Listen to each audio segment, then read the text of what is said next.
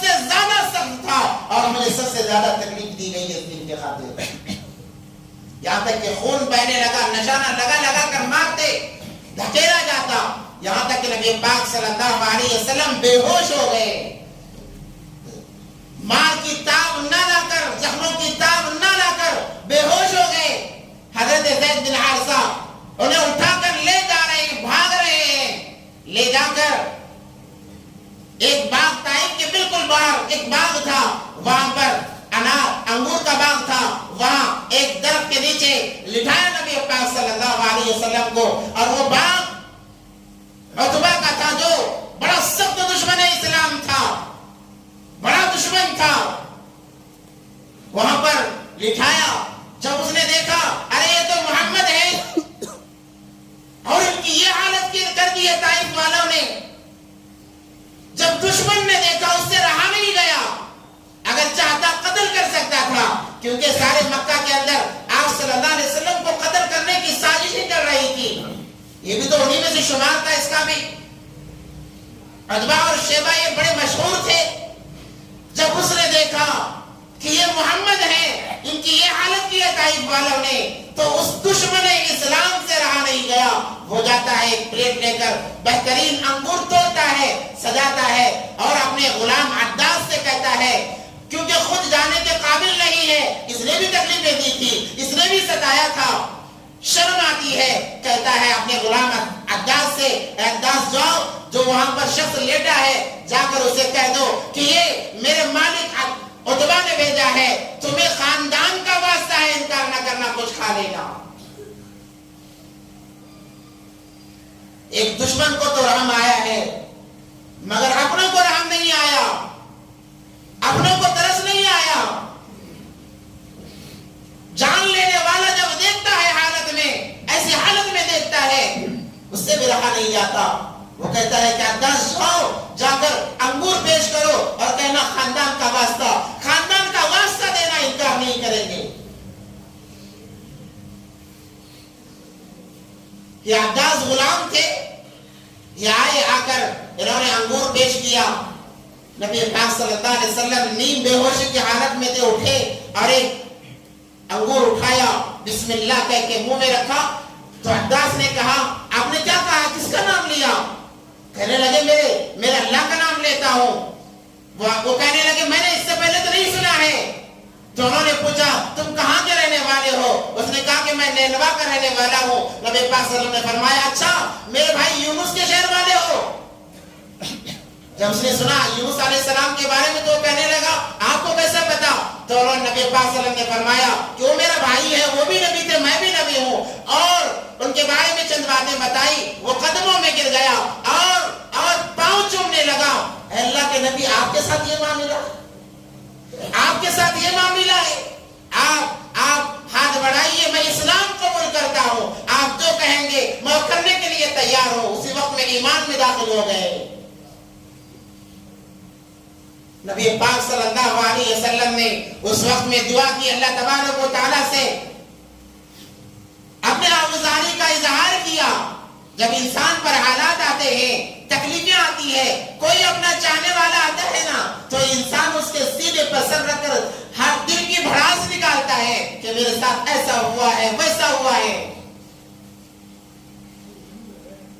تو نبی پاک صلی اللہ علیہ وسلم نے فرمایا اللهم إليك أشكو ضعف قوتي وقلة حيلتي وحباني إلى الناس یا ارحم الراحمین.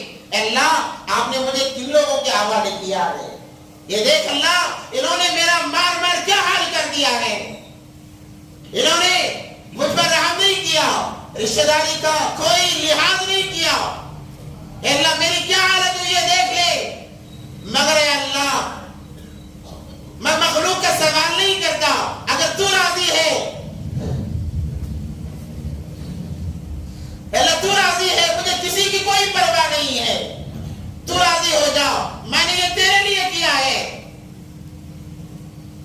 مخلوق کی رضا کا سوال نہیں ہے, تو راضی ہے تو یا اللہ بس میرے لیے یہی کافی ہے. فرشتوں میں ہلچل مچ گئی. جبرائیل امین آئے, آ کر کہنے لگے اللہ کے نبی یہ پہاڑوں کے فرشتے ہیں, آپ کہہ دیں ان طائف والوں کو مسل کر رکھ دیا جائے گا. طائف کی جو بستی تھی 2 پہاڑوں کے درمیان تھی. جبریل امین کہتے ہیں اللہ کے نبی آپ اجازت تو دیں, آپ کہیں تو صحیح, ان کو مسل کر رکھ دیا جائے گا. ہوا کا فرشتہ آتا ہے, دیگر فرشتے آتے ہیں. تو نبی پاک صلی اللہ علیہ وسلم فرماتے ہیں کہ مجھے مارنے کے لیے نہیں بلکہ رحم کرنے کے لیے بھیجا گیا ہے. میں تو رحم کرنے کے لیے آیا ہوں. اے اللہ انہیں معاف کر دے, انہوں نے جو کیا سو کیا.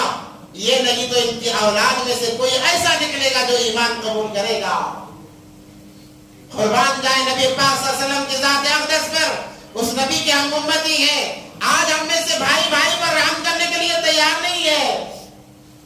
بھائی کا جان لیوا دشمن بنا ہوا ہے, اڑوس پڑوس کا جان لیوا دشمن بنا ہوا ہے. وہاں پر ایسے لوگوں کو معاف کیا جا رہا ہے جنہوں نے خون کر دیا ہے, ملک سے نکال دیا, گلی شہر سے نکال دیا ہے. ایک وقت وہ بھی آیا کہ وہاں سے ایک محمد بن قاسم نکلے ہیں جنہوں نے ہند کو فتح کیا اور دین کا ڈنکا عام کیا, بول بالا کیا ہے. نبی پاک صلی اللہ علیہ وسلم کی یہ دعائیں تھی. جب وہاں سے آئے مکے میں داخل نہیں ہو سکتے تھے کیونکہ طائف کے لیے نکل گئے تھے. ایک معاملہ ان کا تھا کہ جو بیزار ہو کر اپنے ملک سے نکل جاتا, اگر دوبارہ آنا ہے تو کسی کی سفارش پر آئے گا, ورنہ اسے آنے نہیں دیا جائے گا. مکے کے باہر جا کر رکے ہیں, دیکھتے ہیں, سوچتے ہیں کوئی خاندان والا ایسا نہیں جو مجھے میری ذمہ داری لے کر مجھے مکے میں بلائے. چچا کا تو انتقال ہو چکا ہے, بیوی بھی چلی گئی ہے. ایک سردار جو قریبی تھا اسے کہنا بھیجا کہ میں آنا چاہتا ہوں, میری ضمانت دو گے؟ اس نے کہا میں مکے کے سرداروں سے لڑنے کی طاقت نہیں رکھتا, تمہیں بلا کر اپنی ضمانت دے کر میں کیسے ان کا مقابلہ کروں گا. دوسرے سے کہا کیا تم میری ضمانت دینے کے لیے تیار ہو؟ اس نے بھی انکار کر دیا. تیسرے سے کہا, وہ آگے چل کر صحابی بنے ہیں حضرت عثمان بن مظعون, انہوں نے کہا میں تیار ہوں, اور تلوار لے کر اولاد کے ساتھ میں کعبۃ اللہ کے اندر آئے اور آ کر کہنے لگے میں محمد کی ضمانت دے رہا ہوں, میں انہیں مکے میں بلا رہا ہوں. اگر کوئی اپنے بیوی کو بیوہ بنانا چاہتا ہے, بچوں کو یتیم بنانا چاہتا, آ جائے میرا مقابلہ کرے. ابو جہل کھڑا ہوا, کہنے لگا اے فلانے کیا تو انہیں اپنی ضمانت میں لے رہا ہے؟ کہا کہ ہاں. اس کا دین قبول کر کے یا اپنے دین پر باقی رہتے ہوئے؟ انہوں نے کہا اپنے دین پر باقی رہتے ہوئے ضمانت دے رہا ہوں. تو ابو جہل نے کہا تب تو کوئی بات نہیں ہے, ہم انہیں تکلیف نہیں پہنچائیں گے. ایک کافر جو کہ ایمان نہیں لائے تھے, ان کی ضمانت میں نبی پاک صلی اللہ علیہ وسلم اپنے اصل وطن, اپنے اصل گھر کو چلے گئے. کیا تکالیف تھی نبی پاک صلی اللہ علیہ وسلم کی, اس لیے یہ امت جہنم سے بچ جائے, جنت میں جانے والی بن جائے. بس یہی معاملہ تھا.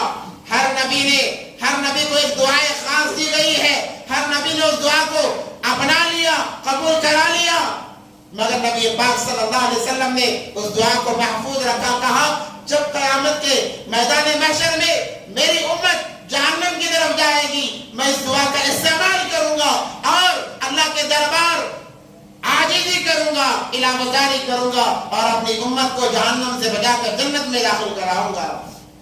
نبی پاک صلی اللہ علیہ وسلم نے اس دعا کو محفوظ رکھا ہے. جب آئے مکہ کے اندر کوئی ساتھ دینے والا نہیں, کوئی اپنا نہیں, بیگانگی کا عالم ہے.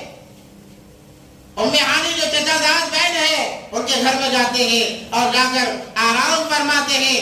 اللہ فرماتے ہیں اے نبی جی آپ نے میرے دین کے لیے تکلیفیں اٹھائی ہے, گھبرائے نہیں, آپ کے ساتھ تو میں ہوں. ورفعنا لك ذکرک ووجدك ضالا فهدى ووجدك عائلا فأغنى فأما اليتيم فلا تقهر وأما السائل فلا تنهر وأما بنعمة ربك فحدث. آپ گھبرائے نہیں, آرام فرما رہے. اللہ نے جبرائیل امین کو بھیجا, اے جبرائیل جاؤ, میرا حبیب بڑا پریشان ہے, جاؤ خوشخبری سناؤ کہ اللہ تمہاری دیدار, تمہاری ملاقات کرنا چاہتا ہے. جبرائیل امین آئے اور آ کر نبی پاک صلی اللہ علیہ وسلم کے پاؤں مبارک کو دباتے ہیں اور کہتے ہیں چلیے اللہ آپ سے ملاقات کرنا چاہتا ہے. اللہ نے ایسی خوشخبری سنائی, حالات آئیں گے, دنیا کے فرعونوں سے ڈر کر ایمان داؤ بنا لگاؤ، یہ فرعون ختم ہو جائیں گے جیسے موسیٰ کے زمانے کا فرعون ختم ہوا ہے۔ اگر ایمان داؤ پر لگاؤ گے تم بھی ختم ہو جاؤ گے، برباد ہو جاؤ گے۔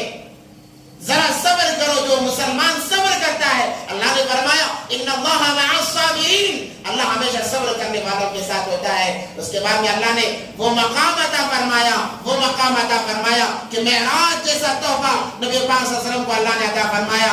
انشاءاللہ اگر موقع ملا اگلے جمعے انشاءاللہ کہ اللہ نے معراج پر لے جانے کے لیے نبی کے ساتھ کیا معاملات کیے اور کیسی بشارتیں دی اور کیا کیا عزتوں سے اللہ تبارک و تعالیٰ نے نوازا، انشاءاللہ اگلے جمعے بیان کیا جائے گا۔ وآخر دعوانا الحمدللہ رب العالمین۔